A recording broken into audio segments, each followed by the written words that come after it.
adat Sukume, dan makna budaya ruang hidup. Tinjauan Akademik Budaya Papua Tengah. Pendahuluan.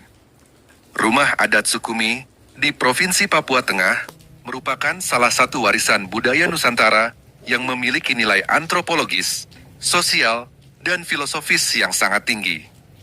Rumah adat ini tidak hanya berfungsi sebagai tempat tinggal, tetapi juga sebagai pusat pendidikan budaya, pembentukan karakter, serta pengatur relasi antara manusia, komunitas, dan alam sekitarnya. Dalam kajian budaya dan antropologi, rumah adat dipahami sebagai representasi cara pandang suatu masyarakat terhadap kehidupan. Struktur, pembagian ruang, serta fungsi rumah adat Sukumi mencerminkan sistem nilai, etika hidup, dan pengetahuan lokal yang diwariskan lintas generasi. Struktur rumah adat Sukume. Secara tradisional, rumah adat Sukume terdiri atas 3 ruang utama. Pembagian ruang ini bukanlah kebetulan arsitektural, melainkan hasil dari pengalaman panjang masyarakat Mi dalam mengelola kehidupan sosial, ekonomi, dan spiritual secara terpadu. Ketiga ruang tersebut adalah Taakagau, Akagau, dan Emaa-Owa.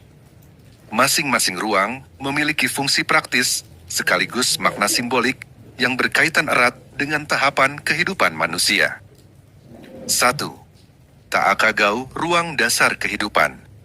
Taakagau merupakan ruang pertama dalam rumah adat Sukume. Ruang ini digunakan untuk aktivitas-aktivitas dasar seperti tempat ternak babi, penyimpanan alat, dan barang kasar, serta area yang masih terbuka terhadap lingkungan luar. Dalam perspektif budaya, Taakagau melambangkan fase awal kehidupan manusia, yaitu masa pembelajaran dasar dan adaptasi terhadap lingkungan. Ruang ini mencerminkan realitas hidup yang masih dekat dengan alam dan naluri dasar manusia.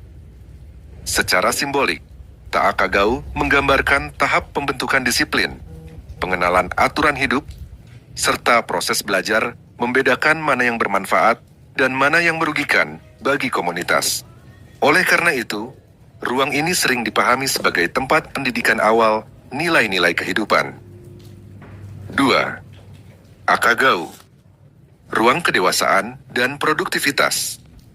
Akagau adalah ruang kedua yang berfungsi sebagai tempat penyimpanan kayu kering, bahan pangan, dan barang-barang bernilai guna tinggi. Ruang ini mencerminkan tahap kehidupan yang lebih stabil dan terorganisir. Dalam kajian sosial budaya, Akagau melambangkan kedewasaan, tanggung jawab, dan produktivitas. Pada tahap ini, individu diharapkan mampu bekerja, berkontribusi bagi keluarga dan komunitas, serta menjaga keseimbangan antara kebutuhan pribadi dan kepentingan bersama. Akagau juga mencerminkan prinsip pengelolaan sumber daya yang bijaksana. Penyimpanan bahan pangan dan peralatan penting menunjukkan pengetahuan lokal masyarakat Me dalam mengantisipasi masa depan dan menjaga keberlanjutan hidup.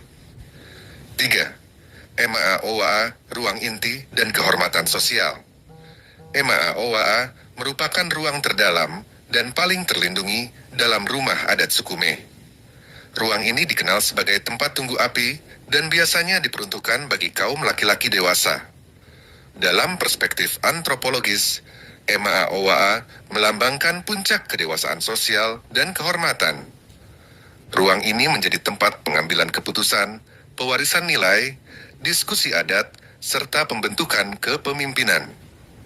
Api yang dijaga di ruang ini memiliki makna simbolik sebagai lambang kehidupan, keberlanjutan, dan kebersamaan. Kehadiran api menunjukkan pentingnya menjaga keseimbangan, ketertiban, dan kesinambungan nilai budaya dalam komunitas. Rumah adat sebagai sistem pengetahuan lokal. Rumah adat Sukume dapat dipahami sebagai sistem pengetahuan lokal yang terintegrasi. Di dalamnya terkandung nilai pendidikan, etika sosial, pengelolaan sumber daya, serta struktur kepemimpinan tradisional. Pembagian ruang yang berlapis menunjukkan pemahaman masyarakat Mi tentang proses kehidupan manusia. Dari tahap dasar, menuju kedewasaan produktif hingga mencapai posisi kehormatan dan tanggung jawab sosial tertinggi. Dalam konteks ini, rumah adat berfungsi sebagai media transfer pengetahuan lintas generasi tanpa bergantung pada sistem pendidikan formal. Relevansi bagi studi budaya dan pembangunan. Pemahaman terhadap rumah adat suku Mi sangat penting bagi pengembangan kebijakan budaya, pendidikan, dan pembangunan berkelanjutan di Papua Tengah. Pendekatan pembangunan yang mengabaikan struktur nilai lokal berpotensi menimbulkan konflik sosial dan hilangnya identitas budaya. Sebaliknya, dengan menjadikan rumah adat sebagai referensi nilai, pembangunan dapat dilakukan secara lebih kontekstual, partisipatif, dan berkelanjutan. Penutup, rumah adat suku Mi bukan sekadar peninggalan masa lalu, melainkan warisan hidup yang terus relevan dalam kehidupan masyarakat Papua Tengah. Ia mengajarkan tentang tahapan kehidupan manusia, tanggung jawab sosial, serta pentingnya menjaga keseimbangan antara manusia, komunitas, dan alam. Kajian akademik terhadap rumah adat suku Mi membuka ruang dialog antara pengetahuan lokal dan ilmu modern, sekaligus memperkaya khazanah budaya nasional Indonesia. Penulis, Melkias Keia, Kepala Suku Besar Provinsi Papua Tengah.